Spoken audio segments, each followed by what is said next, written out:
Eu sou a Carol Nogueira e esse é o Item Mais da CNN. Atenção para a notícia do momento. A nossa agência de vigilância sanitária, Anvisa, autorizou a vacina da Pfizer para crianças com mais de 12 anos. Uma baita novidade, hein, para esse momento. Lembrando que as pessoas vacináveis aqui no Brasil, neste momento, autorizadas para isso, são as que tenham mais de 18 anos e totalizam aproximadamente 160 milhões de brasileiros. Imagine um lugar onde adolescentes de 12, 13 ou 14 anos receberam uma valiosa dose da Pfizer antes de seus pais, na faixa dos 40 ou 50 anos. Esse lugar existe e tem nome. Eu tô falando de Betim, município de quase 445 mil habitantes em Minas Gerais. No caso de Betim, em Minas Gerais, adolescentes com idades variando entre 12 e 14 anos serão imunizados contra o novo coronavírus a partir desta quarta-feira. A ideia é chegar ali a imunização de 19 mil pessoas. Essas vacinas inicialmente serão aplicadas em estudantes que estão cursando o 7º, 8º ou o 9º ano da rede municipal, só que eventualmente a cidade pretende ampliar essa imunização nesse grupo de adolescentes também para as redes estadual e as escolas particulares. A decisão da Prefeitura de Betim em vacinar adolescentes antes dos adultos acabou suspensa pela Justiça de Minas Gerais poucos dias depois que o caso ganhou repercussão. A ação, que foi ajuizada pelo Ministério Público do Estado, previa uma multa de R$ 500 por vacina aplicada, caso a decisão da Justiça fosse descumprida. Essa polêmica veio no momento em que sequer os países mais avançados na vacinação se posicionaram definitivamente sobre o assunto. Poucas semanas atrás, a Organização Mundial da Saúde fez um alerta de que, a essa altura, crianças ainda não são prioridade. A Organização Mundial da Saúde pediu que os países ricos considerem doar imunizantes ao consórcio COVAX Facility, ao invés de vacinarem, como alguns países já estão fazendo, crianças e adolescentes. A própria OMS também fez uma ressalva para o caso de crianças e adolescentes com comorbidades ou que tenham alguma deficiência. Esse é o caso do Pedro, de 17 anos, neto da infectologista e epidemiologista Glória Teixeira. A Glória é professora do Instituto de Saúde Coletiva da Universidade Federal da Bahia e defende que o neto, que tem deficiência física e auditiva, deveria ser priorizado na vacinação. É ela quem conversa conosco nessa primeira parte do episódio para explicar por que crianças com deficiência acabam mais suscetíveis à Covid-19.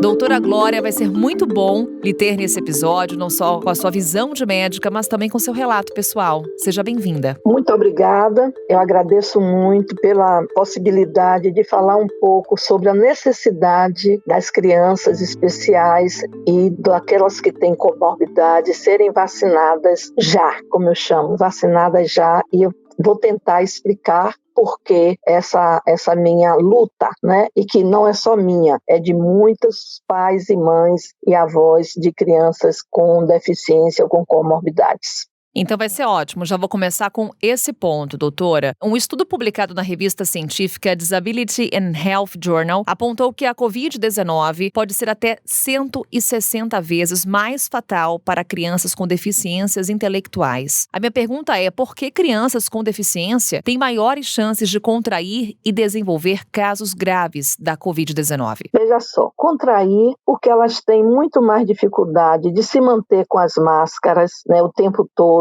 Elas têm dificuldades de entendimento, muitas vezes, do que está acontecendo. Então, elas se expõem mais, por mais que os pais tentem controlar esta exposição. Então, elas têm isso. Além disso, essas crianças, muitas vezes, têm um pouco de deficiências imunológicas que fazem com que elas adquiram, com muito mais facilidade, infecções. E não é diferente com a Covid-19, né? Por outro lado, na hora de internamentos, de necessidades de cuidados médicos, elas ajudam menos, digamos assim, as práticas, se for para pedir para fazer uma fisioterapia respiratória, né, fazer uma terapia para reduzir, digamos, a coagulação, elas têm maior dificuldade de entendimento. Eu estou falando aí das crianças com deficiências intelectuais. No caso da criança, adolescente com deficiência física, doutor, esse raciocínio também se aplica? Para adquirir a doença, sim, porque dependendo da deficiência física, ela também vai ter dificuldade de se manter o tempo todo com máscara e com distanciamento. Mas o que é que acontece? A grande maioria das crianças com deficiência física, elas precisam de terapias constantes.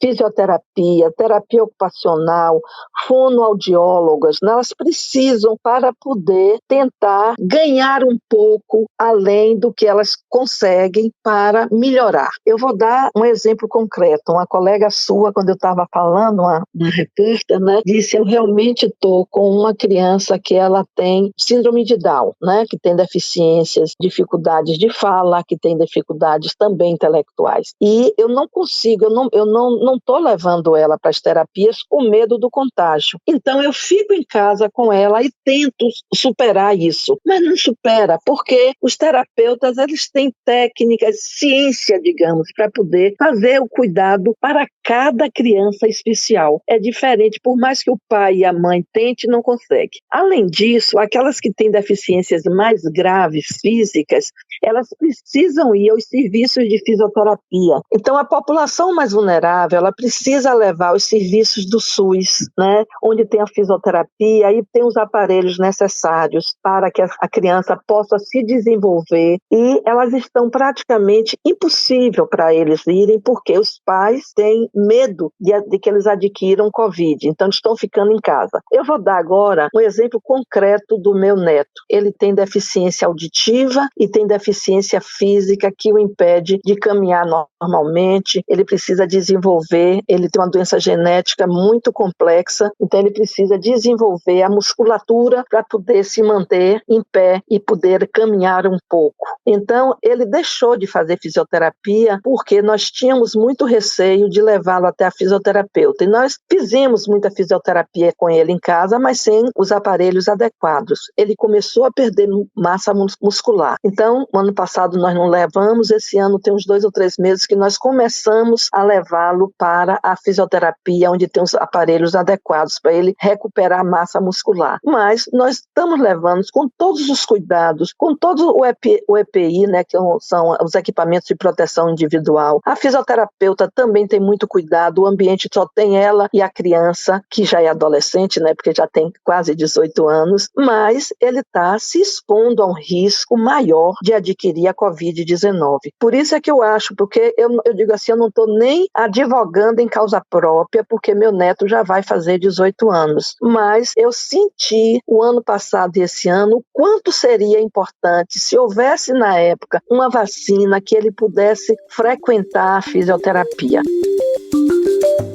Pelo que a senhora nos conta, do seu relato, inclusive pessoal, com a vacinação, o seu neto, a senhora, enquanto avó, se sentiria mais segura, ele mais seguro para seguir com o tratamento de saúde. E todas as adversidades que a senhora apontou no início da nossa conversa com relação aos pais que têm filhos com deficiência, essas adversidades também, de alguma forma, seriam sanadas com a vacinação. Muitas delas seriam sanadas, nos daria mais segurança, inclusive para que eles retornem à escola. Por quê? Nós estamos retornando devagarzinho às escolas, vacinando os professores e os trabalhadores da educação, mas as crianças ainda não estão vacinadas. Eu acho justo, mesmo que agora que a Anvisa liberou a vacina da Pfizer para 12 a 17 anos, o nosso pleito não é vacinar todas as crianças de 12 a 17 anos, é vacinar as crianças com deficiência e com comorbidade, como foi feito, como o Ministério da Saúde orientou para fazer com os adultos. Os adultos que tinham comorbidade e que tinham deficiência, eles foram vacinados fora daquela faixa etária que tem maior risco de morrer, que são os mais velhos, os idosos. Eles se vacinaram, eles tiveram também uma cota de vacina e conseguiram se vacinar. Ou seja, nós estamos discutindo na questão de igualdade, na questão da vacina, é equidade, ou seja, dar oportunidade a que essas crianças, esses adolescentes possam também retornar às escolas, além das fisioterapias que eles precisam se locomover para poder participar. A senhora falou sobre comorbidades. Quando a gente fala do nosso Plano Nacional de Imunização, adultos com comorbidades tiveram preferência na ordem, nos critérios de imunização. Quando a gente fala das crianças, por exemplo, com hipertensão, diabetes, exemplos aqui de comorbidades, elas têm o mesmo risco dos adultos que também sofrem dessas condições? Não, nós não podemos dizer que é o mesmo risco, porque as crianças, felizmente, né, elas têm formas mais leves. As crianças com comorbidades têm um risco muito elevado. Inclusive, no Brasil, a mortalidade de crianças é muito maior do que a mortalidade de crianças em outros países. E dentro desse grupo que está morrendo de crianças, a grande maioria tem comorbidades. Olha, o diabetes tipo 1, que é uma doença grave na infância, né? Ela produz uma baixa de imunidade. Então, essas crianças, se adquirirem a Covid, elas têm um risco muito maior de vir a ter uma forma grave ou mesmo de vir a morrer. Inclusive tem aqui um dado, doutora. Revista The Lancet apontou que a taxa de mortalidade por Covid entre crianças e adolescentes no Brasil é 7 vezes maior do que em países desenvolvidos. E aí, o que pode explicar isso, doutora? E também outro ponto, diante dessa informação, o Brasil deveria ser avaliado como um caso à parte quando o tema é vacinação de crianças e adolescentes? Mas veja só, nós estamos falando de mortalidade, é porque nós estamos permitindo que nossas crianças adoeçam, nós não estamos falando de letalidade, letalidade que a gente calcula o indicador de letalidade sobre número de casos, mas a mortalidade não é a população. O que significa isso? Significa que nós estamos permitindo também que nossas crianças se contaminem mais, ou seja, sejam acometidas de Covid. E se nós temos muitas crianças acometidas, nós temos também muitas crianças morrendo, porque é tudo muito proporcional. Para a gente encerrar a conversa, na sua avaliação, então, nesse momento, qual teria que ser a prioridade no Plano Nacional de Imunização no que se refere a crianças e adolescentes? Eu gostaria muito que o Programa Nacional de Imunizações, o Centro de Emergência do Ministério da Saúde, colocasse na pauta essa discussão de que as crianças de 12 a 17 anos que possuem comorbidade ou que têm deficiência tenham o mesmo direito que os adultos com essas condições tiveram. Doutora Glória, muito obrigada por essa conversa, muito obrigada pelo seu relato pessoal, principalmente, que a gente consegue humanizar ao máximo a nossa discussão. Eu que agradeço muito a oportunidade. Até. Nesse episódio, eu também converso com o infectologista e pediatra Marcelo Otsuka. Ele é coordenador do Comitê de Infectologia Pediátrica da Sociedade Brasileira de Infectologia. Doutor Marcelo, que bom lhe receber aqui no Item Mais. Bem-vindo. Obrigado pelo convite, um prazer enorme estar aqui com vocês. Bem, doutor, eu vou primeiro aqui para um panorama mais macro da questão da Covid-19 em crianças, lhe perguntando o que sabemos sobre isso, o que sabemos sobre a infecção nas crianças e adolescentes. Bom, tem vários aspectos que são importantes, tá? Eu vou tentar, de uma certa forma, resumir algumas coisas que eu acredito que são as mais importantes aqui. Primeiro, esses dados são dados mundiais. No Brasil, nós também temos levantamento sobre isso e a gente consegue observar que, mesmo aumentando o número de casos que nós tivemos recentemente aqui no Brasil e em todo o mundo, o percentual de crianças que apresentam a doença continua igual e até um pouco menor em relação a 2020, tá? Mesmo com a nossa variante P1, a P2, com as variantes aqui do Brasil, a gente percebe que o percentual de casos no paciente abaixo de 20 anos continua praticamente igual em todo esse tempo de pandemia. O que significa isso? Significa que, apesar da população abaixo de 20 anos representar 25% da população brasileira, ela representa 1,7%, 1,8% do total de casos que nós temos notificados. Esse é um primeiro ponto. Outro detalhe muito importante é em relação aos óbitos. Nós temos óbitos com criança com Covid? Temos. Nós temos casos eventualmente graves. Mesmo esses casos graves, eles não são tão importantes quanto a gente observa nos adultos. Do total de óbitos que nós temos no Brasil, por exemplo, hoje representa em torno de 0,4% as crianças crianças abaixo de 20 anos de idade, adolescentes e crianças até 20 anos de idade, tá? Então, a gente entende que, apesar de nós estarmos vendo mais casos em pacientes pediátricos, porque está aumentando o total de casos de uma forma geral no Brasil inteiro, então, apesar de nós vermos mais casos no paciente pediátrico, ele não tem aumentado em quantidade em relação aos outros grupos. Então, esse é um dado positivo que nós temos. Então, para a gente, o paciente adulto, ele continua tendo maior gravidade. Ele continua tendo muito mais óbitos, muito mais casos complicados que precisam, inclusive, de suporte mais avançado, como ventilação mecânica, UTI e etc. Então, esse é um aspecto que é importante quando a gente considera como que nós estamos no paciente pediátrico. As crianças que têm alguma doença, por exemplo, doenças neurológicas, diabetes, problemas renais, elas têm maior chance de ter uma doença mais grave pelo coronavírus? Tem. Isso a gente sabe que tem. Será que esse aumento é tão mais importante do que a gente observa no paciente adulto? Não, pela nossa estatística não. Ainda assim, representa um número pequeno de casos, tá? Aparentemente, mesmo essas crianças com essas comorbidades, elas ainda têm uma evolução muito mais tranquila do que o paciente adulto. Mais importante do que crianças sem comorbidade, mas ainda assim mais tranquila do que no adulto. Então, esse também é um aspecto importante. Outra situação importante que a gente tem que lembrar é que criança pode transmitir. Isso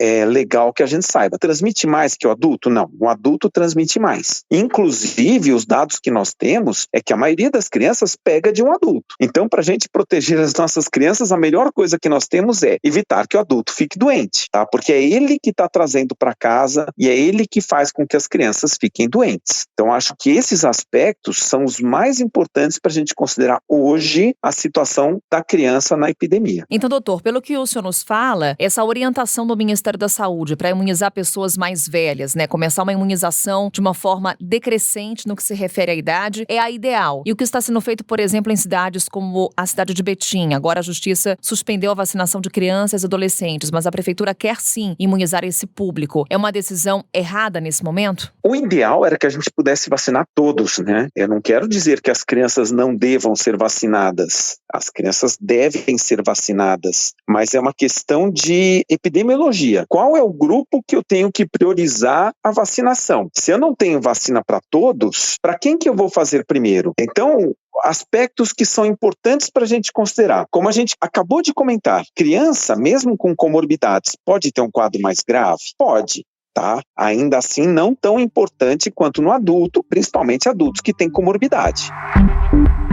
Quando o senhor fala crianças com comorbidade, seria o caso até da gente fazer um recorte dentro desse universo das crianças e adolescentes, seria isso? Sim, é importante, porque o que a gente pode dizer é qual que é a população que eu tenho, por exemplo, de criança que tem diabetes. Como que é o comportamento dessas crianças que têm diabetes? Elas têm um risco representativamente maior do que os adultos, que não têm comorbidades, por exemplo? Então, eu vou priorizar essas crianças. Esse é o estudo, é o tipo de análise epidemiológica que deve ser feita. O que a gente pode dizer hoje? A análise epidemiológica no Brasil é muito mal feita. Nós temos poucos dados em relação a esse tipo de questionamento. Mas, de uma forma geral, os hospitais pediátricos, os pacientes pediátricos, mesmo com essas comorbidades, eles não têm visto a gravidade que a gente vê no paciente adulto, tá? Então, a princípio, a gente mantém a proposta de que é preferível vacinar os adultos primeiro. Até porque, e aí vem dois outros detalhes importantes. O estudo que foi feito em Serrana, por exemplo, da Coronavac. Eles observaram que, reduzindo o número de casos nos pacientes adultos, eles reduziram o número de casos em crianças. Por quê? Porque é o adulto que transmite para a criança. Então, se a gente quer realmente que a criança esteja protegida, a gente tem que impedir a circulação do vírus e talvez seja mais interessante vacinar o adulto nesse quesito. Outro aspecto que é importante, a vacinação, a análise da vacina na população pediátrica, ela é muito mais difícil de ser feita do que a análise no paciente adulto. Por quê? Porque a gente vê mais paciente adulto doente, a gente vê mais manifestações clínicas no paciente adulto. Então, quando a gente analisa a criança, para a gente ver redução da doença, a gente precisaria ter um número de crianças muito superior ao número de adultos que foi estudado. Ou seja, o que as pessoas acabam fazendo? Elas compararam, nos estudos, qual foi a resposta com produção de anticorpo em comparação com adultos jovens. Então, eles observaram, sim, que as crianças têm uma resposta até exagerada em relação aos adultos jovens, tá? Então, os adolescentes muito mais responsíveis do que os adultos jovens. Duas implicações. Eles observaram mais eventos adversos com a vacina. Então, nós vimos, por exemplo, mais miocardites. Como que será realmente o comportamento dessas miocardites? Ainda estamos em análise. Então, é um questionamento que a gente tem que tomar cuidado quanto à vacina no adolescente. É lógico que não parece ser nada mais sério. Não parece ser nada mais grave, ótimo, mas como o número de pacientes analisados ainda é pequeno, a gente precisa de mais dados sobre isso. Primeiro ponto. Segundo ponto, os estudos também sugerem, como a gente comentou, que a resposta imunológica na criança é muito maior do que a resposta imunológica no adulto jovem. Será que isso não significa, talvez, que eu tenha que reduzir a dose da vacina quando eu fizer no adolescente? Pode ser que para o adolescente, como outras doenças são assim, a gente faça metade da dose da vacina. Então, nós ainda temos questionamentos que indicam para a gente o quê? É melhor a gente seguir na proposta de vacinação dos adultos, poder analisar melhor essa questão no paciente pediátrico, até porque outros grandes serviços têm feito vacinação no paciente pediátrico. Por quê? Porque eles já conseguiram vacinar os adultos, então eles começaram a vacinar os pacientes pediátricos e nós ainda não temos vacina para todos. Então, quem que a gente vê morrendo e quem que a gente vê com um quadro grave da doença? É o adulto, não é a criança. Então, eu ainda entendo que a prioridade é a gente tratar o adulto, a gente vacinar o adulto. Então, eu não colocaria neste momento a prioridade vacinar crianças, mesmo crianças que têm alguma comorbidade, enquanto não tiver dados concretos que demonstrem realmente que essas crianças devam ser um grupo prioritário. E até o momento, os dados que nós temos não sugerem isso.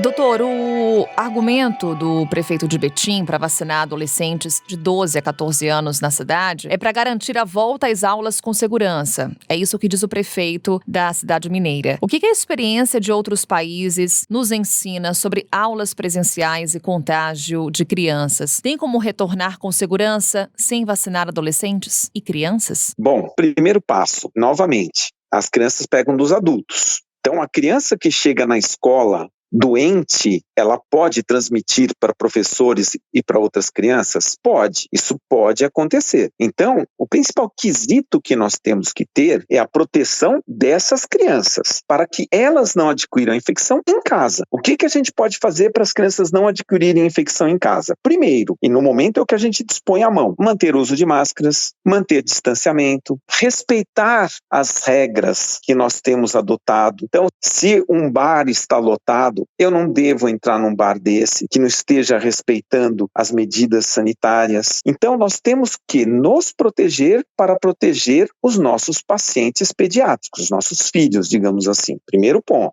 Segundo ponto, que eu acho que é crucial. Muito tem se falado dos cuidados que as escolas têm que ter, tá? E tem que ter realmente, de barreiras físicas, de higiene, de uso de máscara, de água encanada, de papel higiênico, sabonete, tantas coisas que a gente sempre fala, né? As escolas precisam ter isso? Lógico que precisam. Mas a gente esquece dos chamados inquéritos epidemiológicos. Ou seja, se eu estou doente, se eu estou gripado, se eu estou com alguma manifestação que possa ser do Covid, eu não vou mandar o meu filho para a escola, porque o meu filho pode estar infectado sem sintomas. Mais do que isso, eu tenho que ter a capacidade de me testar. Eu tenho que conseguir testar toda a população população de uma maneira adequada. E aí é que vem um dos grandes problemas que o Brasil tem. O Brasil tem uma taxa de 35% de positividade nos testes que a gente faz. Estados Unidos gira em torno de 7, 8%.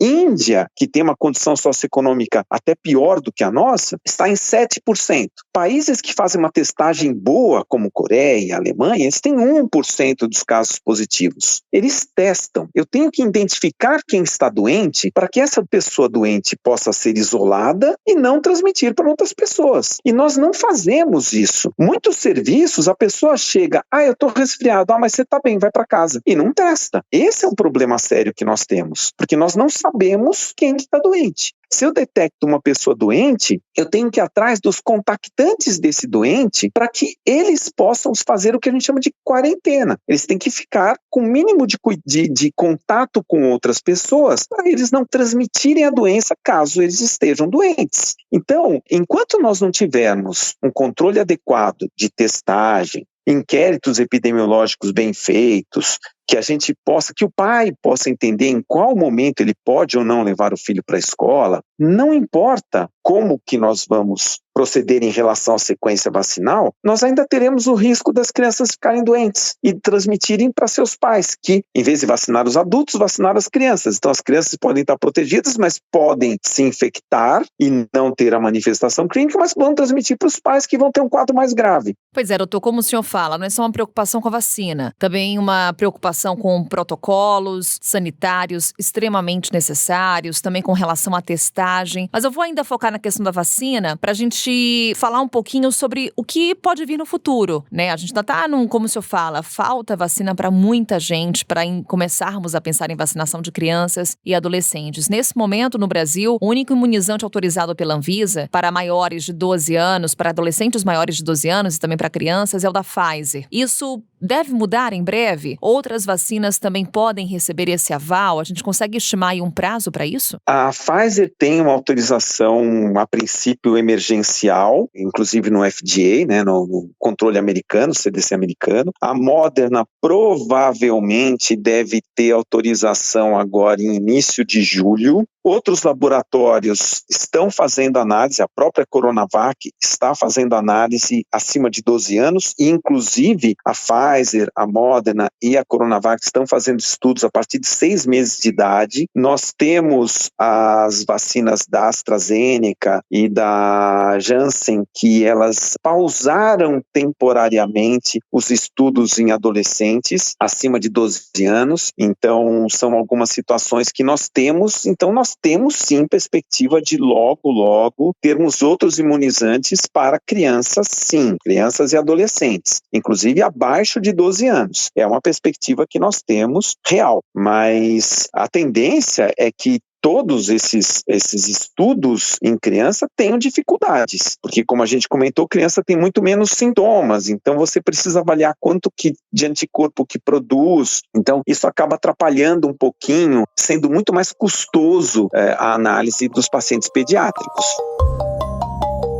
Para além das questões de saúde, questões sanitárias, eu queria trazer aqui um outro ponto para a nossa conversa, que é o debate ético em torno da vacinação de crianças. Acompanhamos alguns países no mundo já vacinando crianças, adolescentes, enquanto outros países sequer conseguiram imunizar seus idosos. A medicina, como é que ela vê essa questão? Existe esse debate ético em torno desse tema? Infelizmente, a gente pode dizer que a força, o poderio econômico desses países acabam possibilitando que eles tenham mais acesso a essas vacinas e essas possibilidades de vacinar outros grupos. É lógico que o ideal seria que nós tivéssemos a vacinação para todo o mundo de uma forma igualitária. A própria Organização Mundial de Saúde tem a proposta de aquisição de milhões de doses de vacina para serem fornecidas para países de poder aquisitivo mais baixo, países que tenham uma renda mais baixa, principalmente países de terceiro mundo. Então, nós temos isso, nós temos a Organização Mundial de Saúde pensando nisso, e inclusive alguns países começaram a fazer a proposta de doação de vacinas. O Brasil teria tido condições de comprar a vacina antes e estar numa situação melhor? Sim, teria. Na verdade, todos os países poderiam ter encomendado essas vacinas anteriormente. O problema é que isso dependia de negociação. O laboratório não vai produzir uma vacina e gastar milhões se ele não tem a garantia da venda da vacina. É uma situação que a gente consegue entender muito facilmente, mas de qualquer forma, é lógico que o ideal é que a distribuição fosse o mais igualitária possível. É uma questão ética, sim, e infelizmente nós não sabemos como discutir esse tipo de situação, visto que acho que todos os países do mundo estão nessa situação, né? Dr. Marcelo Otsuka, nessa conversa conosco, muito esclarecedora, trazendo aqui vários pontos com relação à Covid em crianças e adolescentes. Mais uma vez, doutor, muito obrigada por falar conosco. De nada, foi um prazer. Espero que eu tenha conseguido ser mais ou menos claro. Super claro, doutor. Por isso, claro, lhe esperamos aqui em outras oportunidades. Até a próxima. Até a próxima. Eu vou aproveitar uma fala do Dr. Marcelo. Sim, precisamos muito de vacina. Queremos vacinas para todos. Enquanto elas não chegam, se cuidem. Medidas sanitárias necessárias, protocolos de saúde necessários nesse momento. Até uma próxima. Tchau.